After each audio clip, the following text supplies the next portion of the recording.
Hello everybody, today I'm going to talk about D&D editions and which ones you need to pick if you want to play the game like a badass, like a person of culture.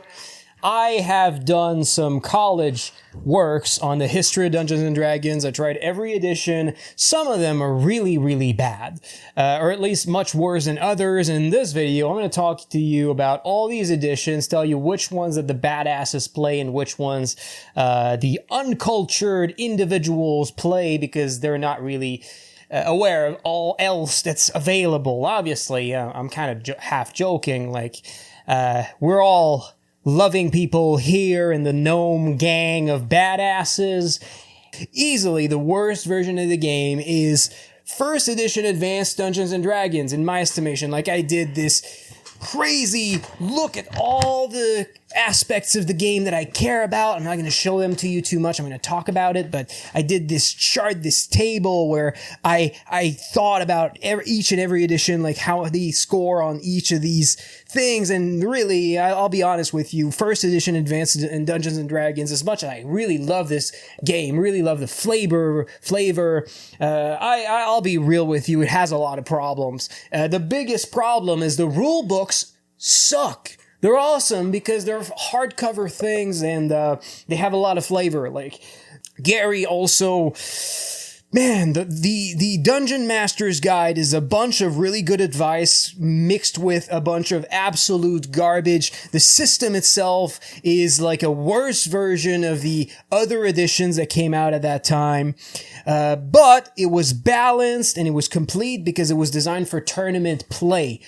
Similar to how newer editions are designed not to be necessarily easy to use at the table, but to have rules that are consistent and that are clear, and that there's no ambiguity that the DM has to decide, make a ruling on. So the rule books really suck. If you buy Advanced Dungeons & Dragons to like learn how to play D&D as your first game, you're just going to be confused. It's so bad at explaining the game. It's more like a reference for how to play the advanced version of the game. If you already know how to play Dungeons & Dragons through the basic versions or that sort of thing.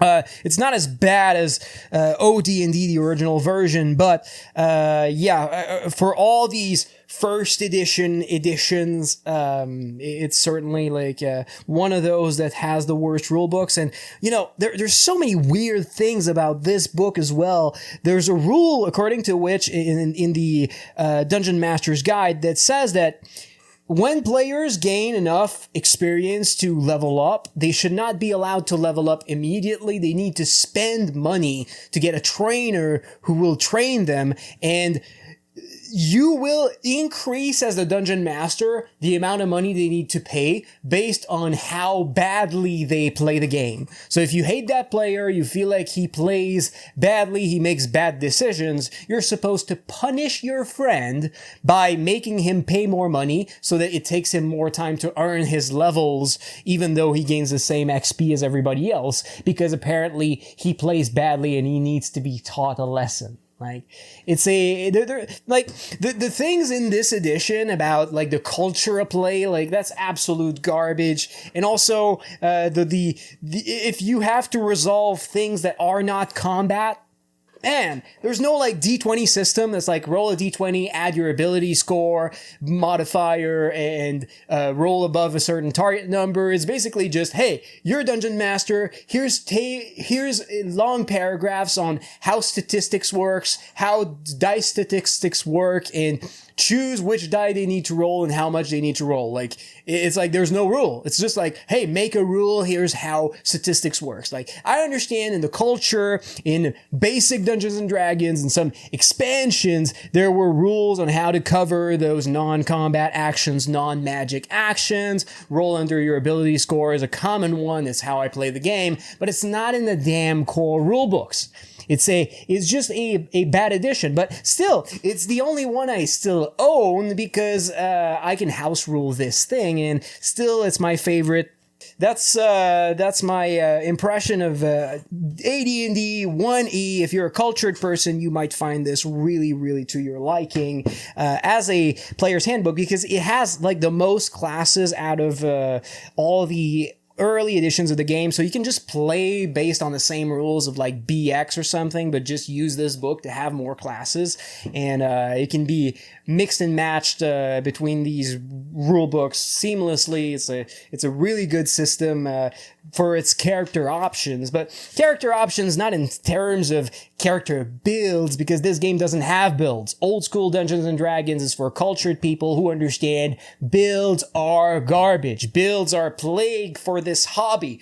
If you have a game that has builds, all of a sudden you have a need for place testing, because people want to make sure that you don't create builds that are broken, because, you know, players want to create characters who are as strong as possible, because if not, you're a bad player because you made a bad build or whatever. And then the DM has to create encounters that are increasingly more strong to palliate for the extra strong combos that the players find, and the players start to be rules lawyers and complaining about the way the DM runs the game, because they're like, oh, it's not according to the rules, and because what you do, my combo doesn't work because you're not playing the game properly, DM. So here, let me educate you on how the rule is supposed to be played so that my combo can work. Like, fuck you. So when it comes to like playing this game, like Dungeons and Dragons, like if you start including builds as all the modern editions do, it just destroys the culture. And let's face it, the reason you came to this game, like Dungeons and Dragons, is not because you wanted to win or create a good build. It's because you were interested about probably like Tolkien, Lord of the Rings, Conan, if you're a really cultured person, or whatever, like fantasy story, and you were like, oh my god, this is an opportunity for me to create a character and experience like a fantasy story as the character in the story, and I can do anything. And that's the exciting thing, not the idea that, hey, if I choose this feat or this class, I can make a cool combo with my friend that's going to make the DM mad, because we're going to steamroll through all the encounters at first level, so we're going to have experience really faster and easier so that we can level up faster and create a really strong build by the time we're like level 6 or 7. Like, if you have players like that, you need to get them back in their place. Like, get them out of the game if they can't understand, or play another game entirely. Like, that's some fucking garbage. That culture of gaming, of builds and rules lawyering to make sure that we follow the rules. Like, you're all focused on the fucking mechanics of the game. That doesn't matter. That's not what you're going to remember about the game. It's not like, oh wow, John rolled a d20 plus 4. Like, who fucking cares? What we care about is the story. It's about the experience, the world, the choices that you gotta make. And at least, as bad as this edition is, at least it's one of those editions that you fucking don't care about the mechanics. In fact, in this player's handbook, there is almost no mention of the game mechanics. The players are not supposed to know the rules because they're not supposed to fucking be rules lawyers. Like, you guys don't fucking get it how destroyed our culture has been by these last couple of editions that have builds and have the rules in the player's handbooks. But let's not focus on that too much. I understand, like, you want to see, like, a tiers list, top best editions of the game. You want me to talk about other things than what's wrong about this hobby. You want me to talk about all these other editions, and you want me to talk trash about the edition that you like most, or maybe about other editions. Like, let's have fun. Let me talk trash about all these D&D editions, because they all have their problems. Let's be real. But I love D&D, and I kind of love, like, things about all editions. So, 6th place, right, better, a little bit better than 1E, is 4th edition. Like, wow, some of you are going to be slam dunking my idea, my claim into the trash. Are going to be closing this video because, wow, what a hot take. 4th edition being better than 1st edition. Like, okay, before you start closing this video, hear me out. So, the reason why I feel like 4th edition is better than 1st edition, well, a couple of things. First of all, it has a better rule book. It's an easy game to understand. It's easy to use that rule book, easy to understand how the game works. It has builds, okay? Fights take 2 hours. Okay, I get it. But at the very least, it's got a good rule book, it's got good flavor, good artwork, and the rules just make a lot of sense. They have rules for everything. They have a D20 system for covering non-combat rules. They have short spell descriptions. Abilities are really easy to understand, easy to read. Like the way they do a layout for the character abilities, the way the character abilities work. You know, they don't do enough damage. They got too many hit points. I get it. Fights take 2 hours. Just house rule the shit out of this game. You can make something work. Just make everyone do like 3 times as much damage or reduce HP of everyone by dividing it by 3 or something, and you're gonna have a game that's functional. And by the way, I made a book of translations of fairy tales. If you like classic fairy tales and you'd like the dark original versions, you can get a link to my book, The Pocket Book of Classic Fairy Tales, on Amazon, link in the description. Next, 5th edition. Like, hey, yeah, I know you guys love 5th edition. Man, that's because you're not cultured. That's because you're not aware of all the best things that happened before 5th edition. Like, let's talk about first the fucking flavor of that game. Man, let me slam dunk that flavor into the trash. I'm not here playing this game because I want to be lectured about what's an inclusive version of fantasy. Like, what I care about is to use the symbols that have been used for generations to generate really cool stories, to create cool stories of my own. Like, I mean, the flavor in that game is just garbage. If you can look past it, the system is fine, but the spell descriptions are too long. The monsters have too many powers. The monster descriptions are half pages. It's just so unnecessary, and players have too many abilities. They can't die because of death saves. You can house rule the shit out of this game and make something playable. Like, there's good stuff. The equipment section in this game is awesome. The equipment section in 5th edition is the best part of this game. Like, it shows you, like, hey, here's 3 choices that you have to choose your character's gear without having to spend gold and waste half an hour of your table just choosing your equipment. Like, there's good stuff in 5th edition. There's awesome stuff in 5th edition, but the flavor just isn't there.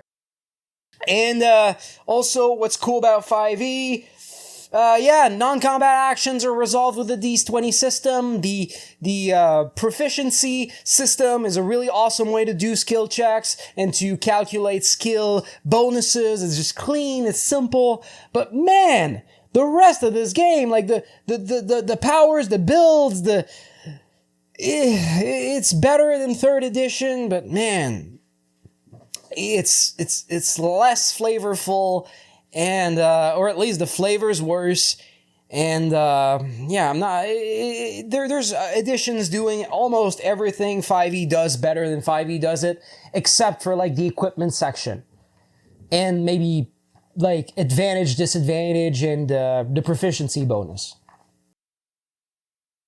Next, in 4th place, the original Dungeons & Dragons. Hey, 1st edition AD&D is not the first version of the game. I know you guys think there's only been 5 editions of this game. That's actually not true. There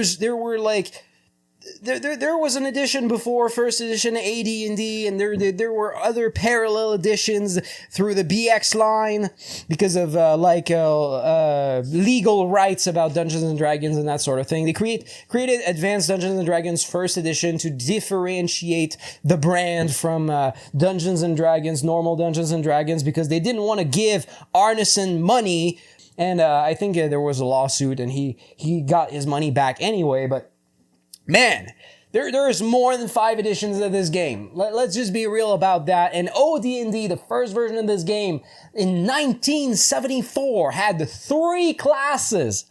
And I'm going to do some weird take that a lot of people might disagree with, but it might possibly be the best class selection in all the editions.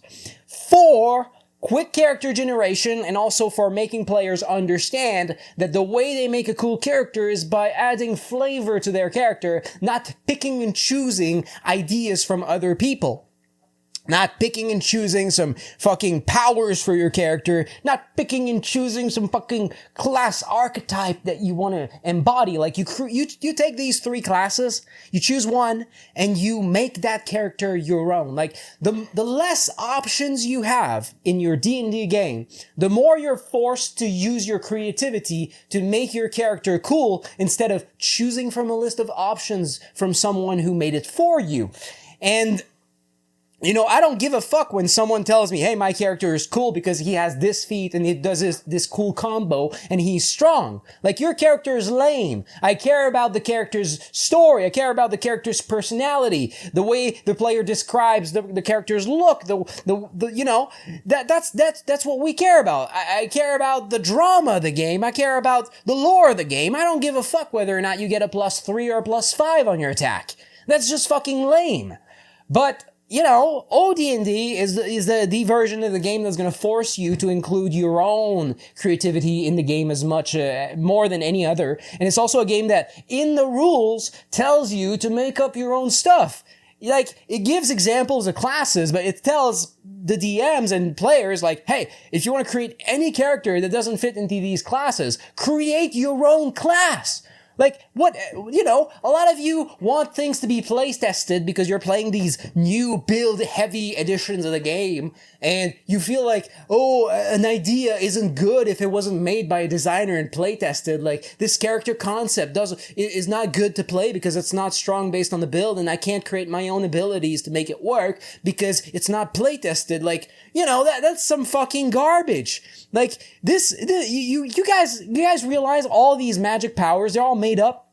Like, you realize, like, it doesn't exist, like, these games, and we're just here playing to have fun. Like, if you have a cool symbol in your mind that you want to use for your story, a cool character that you imagine, and you're gonna be like, oh yeah, but I'm gonna choose like a longsword instead of what I imagine that would be a good symbol for my character because a longsword does a D8 instead of a D4. Like, is that really like the extent of where is that really where you want to put your focus?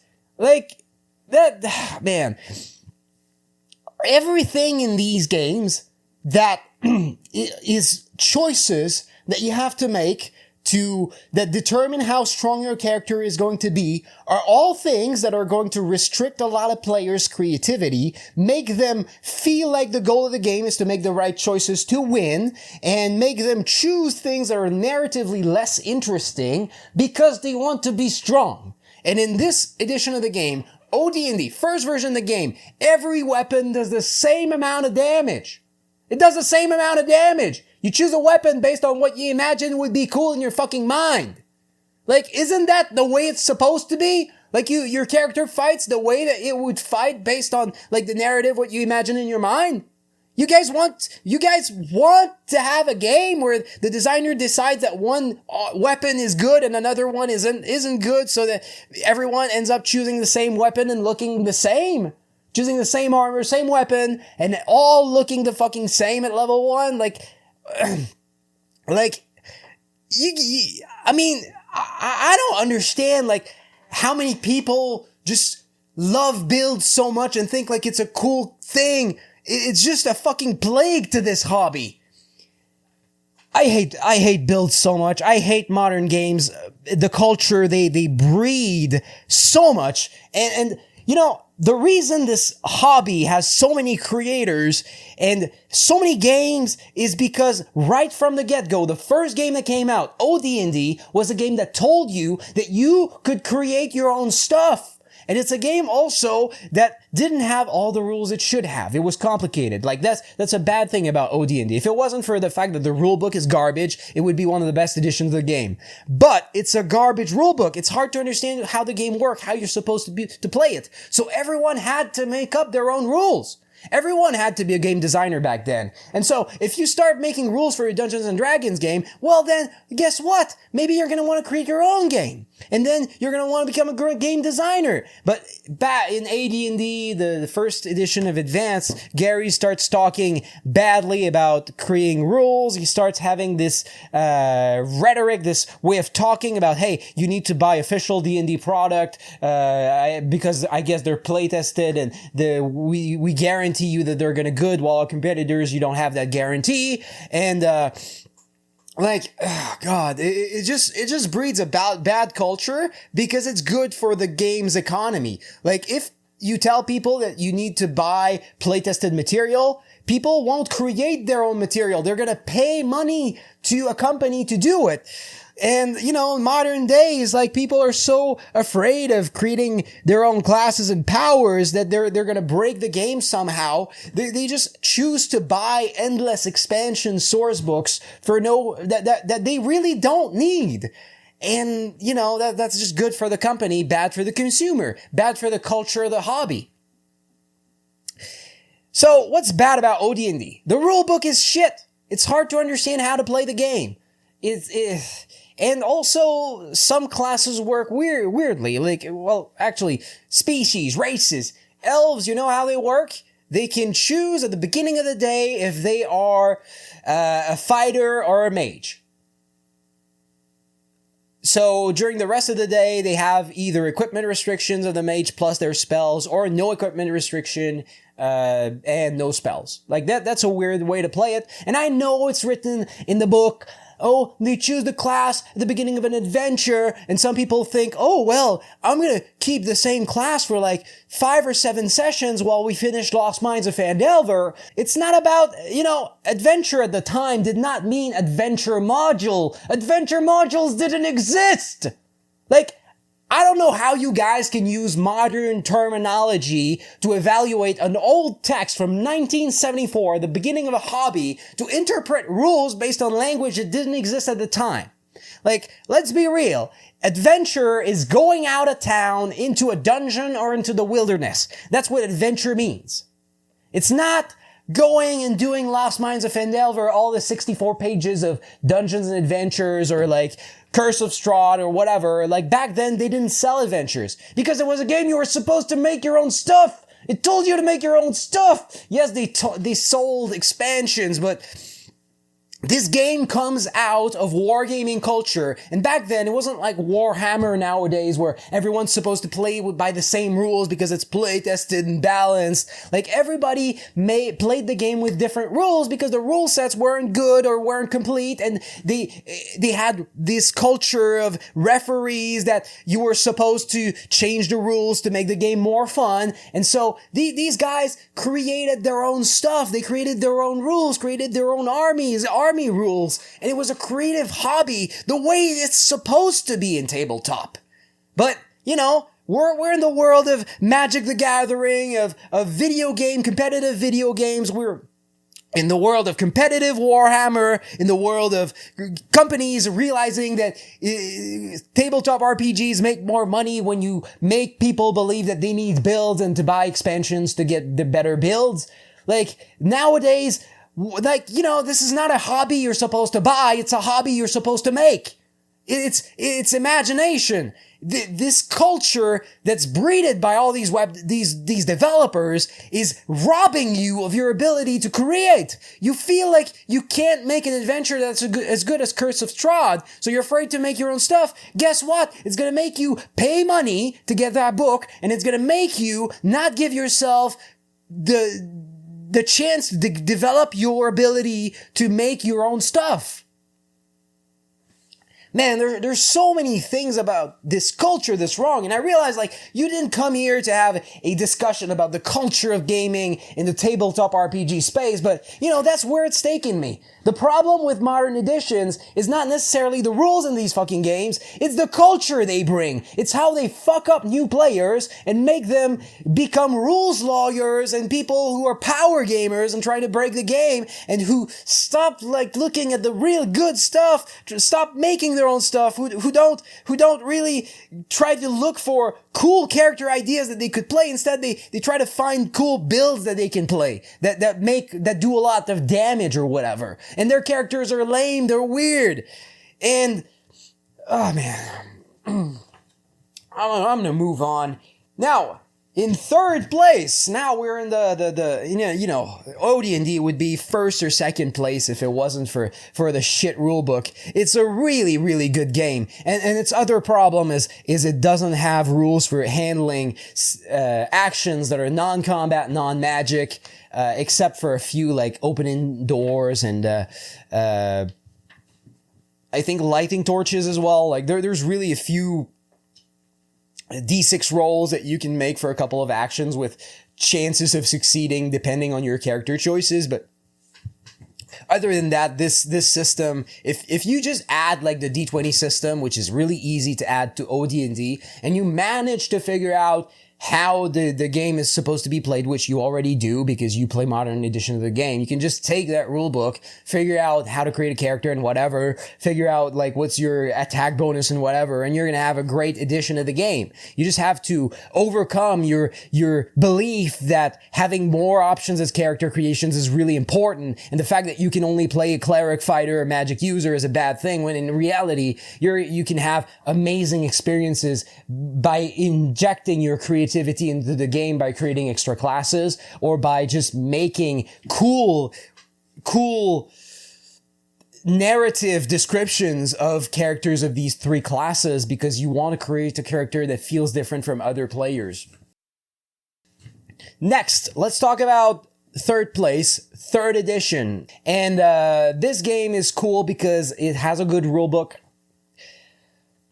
And it has non-combat action resolution better than every edition before it. Like it introduced the D20 system, and it has good flavor.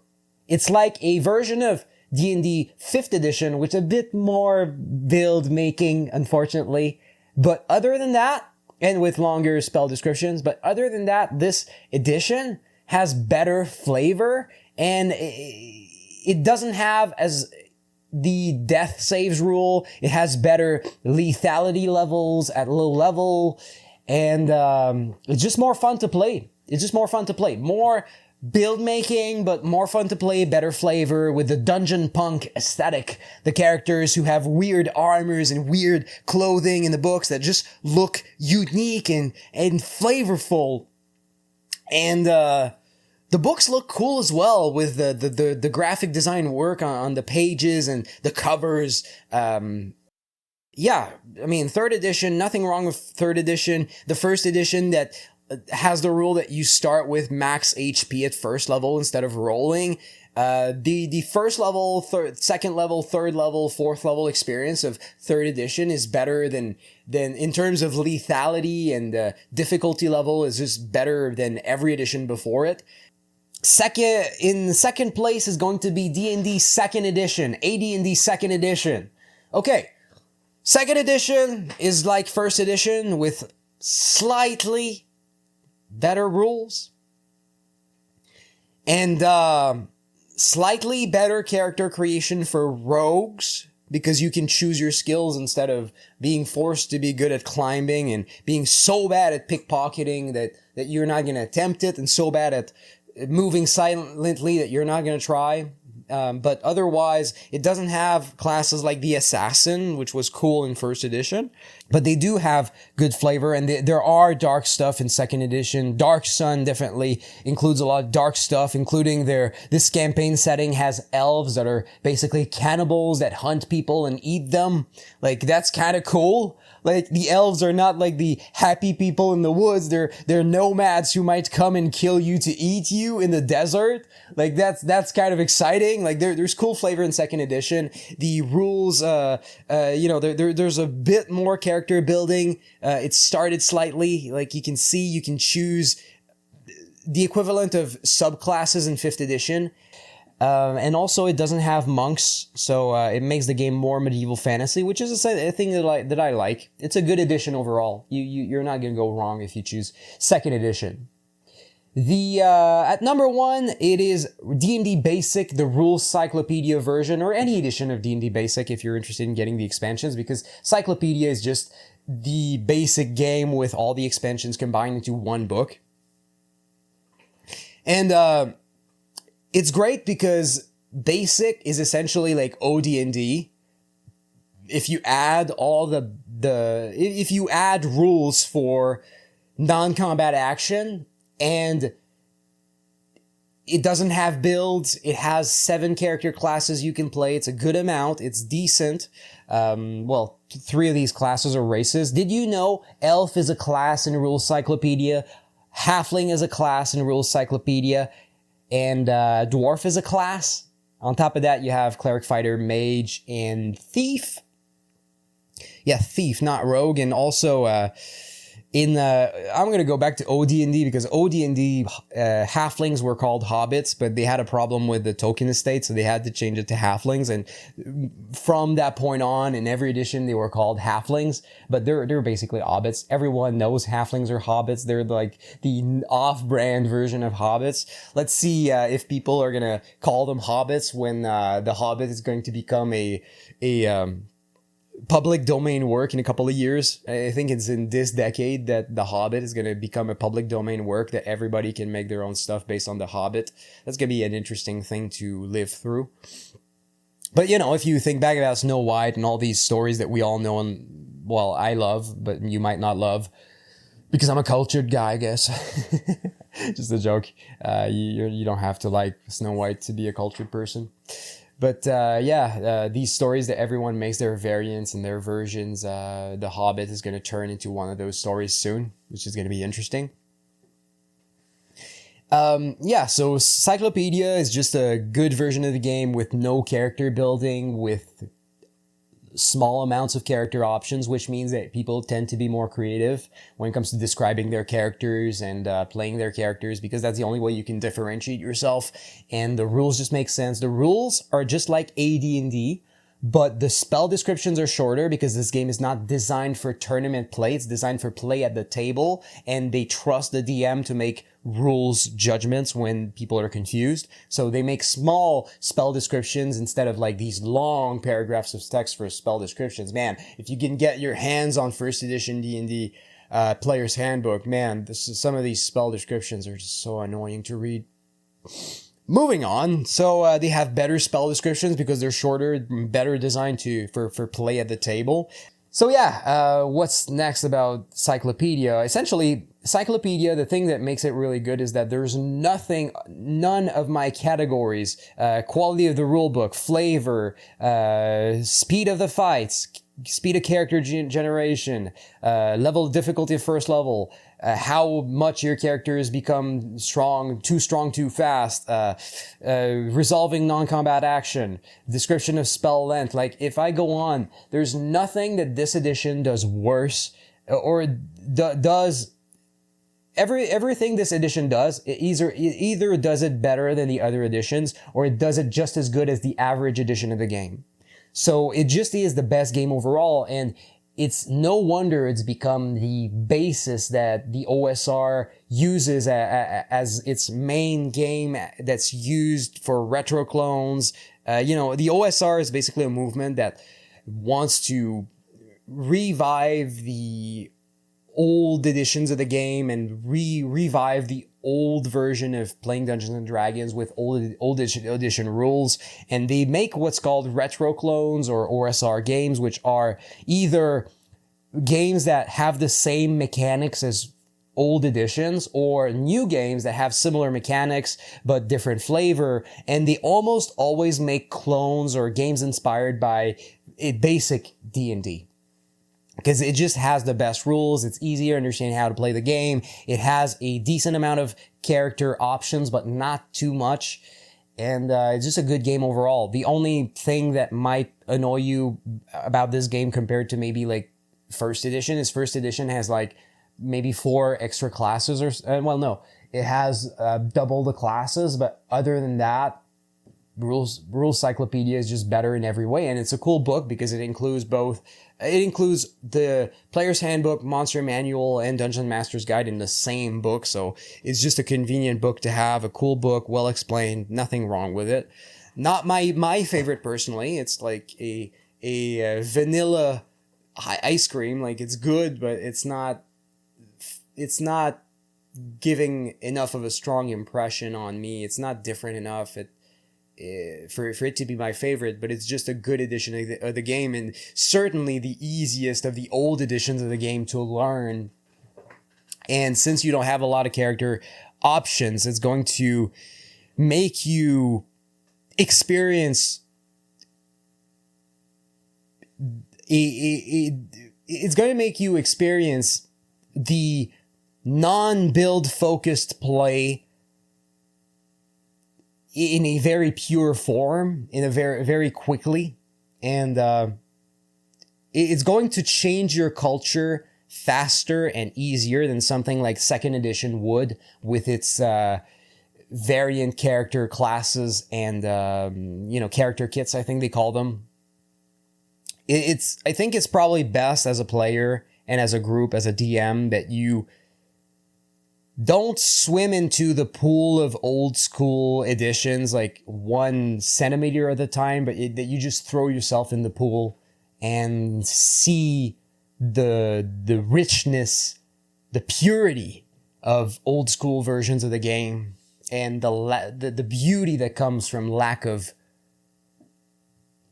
builds and lack of everything wrong with the modern culture of the game. And there's problems certainly with the old editions. For example, at first level, you're supposed to roll for your HP, and you probably have a -1 or +0 to your constitution. So you're probably going to have 1 or 3 hit points at first level. So you're probably going to die fast. Well, you can house rule that and do like 5th edition or 3rd edition, or every edition since 3rd, where you don't roll at first level. You just get the maximum HP possible plus your constitution bonus. It's easy to house rule in. It's probably the only house rule you need to get started with this edition and not have too rough of a start and have a lot of fun. And if you ask me which editions I'd hope my Dungeon Master chooses when he makes a game of Dungeons and Dragons, any edition before 3rd. That's just what I hope. And again, if you're interested in learning about fairy tales to inspire you to make good games, to see like really good dark fairy tales, you can check out my book, The Pocket Book of Fairy Tales, on Amazon, link in the description. With that, thanks for watching, and I'll see you in my next videos.